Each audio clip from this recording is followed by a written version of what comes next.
saddex waddan ayay xulalkoodu isku haystaan xiddiga da'da yar ee ka soo baxay kulliyadda Real Madrid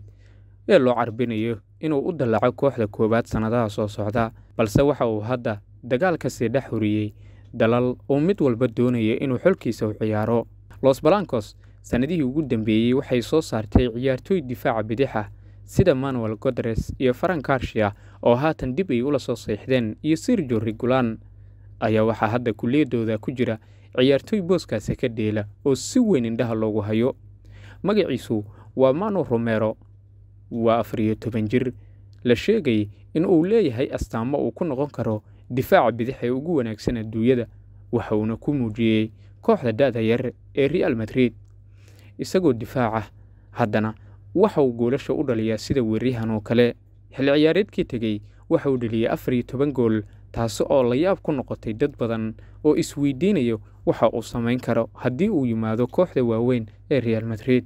Manu Romero waxa uu dhalay laacibkii hore ee Malaga Marcelo Romero, waxa uuna xagaagii looga yeeray in uu tababar la qaato xulka qaranka Uruguay ee da'doodu ay tahay 15 jirada, wuxuuna bilihii Juun iyo Julaay u ciyaaray 2 kulan xulka qaranka waddanka Paraguay.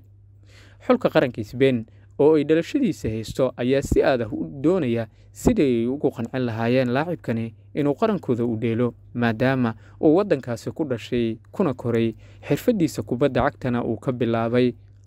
Waxa kale oo Manu Romero xiriir qoys uu la leeyahay waddanka Mareykanka oo hooyadii iyo aabihii waalidoontoodu ay degan yihiin, waxa uuna Mareykanka isku dayayaa in uu ku riixo laacibkani inuu u dheelo waddankan la yiraahdo Mareykanka. Dagaalka xiddigaha ma ahan mid waqtigan bilowday, waxaa jira xiddiga badan oo waaweyn oo haatan xulal u ciyaara, kuwaasi oo waqti la isku qabsaday, xitaa Lionel Messi oo mar Talyaaniga iyo Spain ay ku qabsadeen Argentina, laakiin ugu dambeyntii waddankiisa hooyo matalay.